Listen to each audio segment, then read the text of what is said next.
আমি এখন চলে এসেছি বাংলার জঙ্গলে, যেখানে চারিদিকে শুধু বাঁশ গাছ আছে এবং চারিদিকে শুধু ঝোপঝাড় আর অন্য কোনো জিনিস নেই।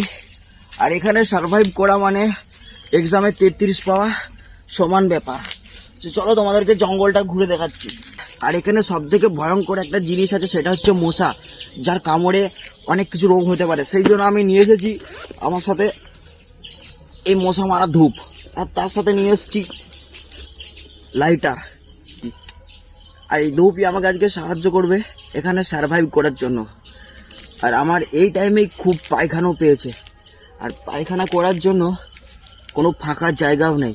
তো সেই জন্য আমাকে এই জায়গাটায় বেছে নিতে হবে পায়খানা করার জন্য। পায়খানা খুব ভালো করে হচ্ছে, আর আমি হাতে করে ধূপটা নিয়ে আসছি, কারণ মশাগুলো এদিক থেকে ওদিকে আসছে।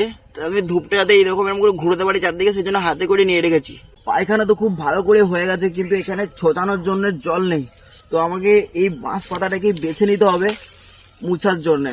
তো এই বাঁশ পাতা দিয়ে মুছে আমাকে আজকে কাজ চালাতে হবে, নাহলে প্রচুর গন্ধ ছাড়বে, যে গন্ধে আমি নিজেই মরে যেতে পারি। তো আমাকে সার্ভাইভ করার জন্য এই বাঁশ পাতাটাকে বেছে নিতে হবে।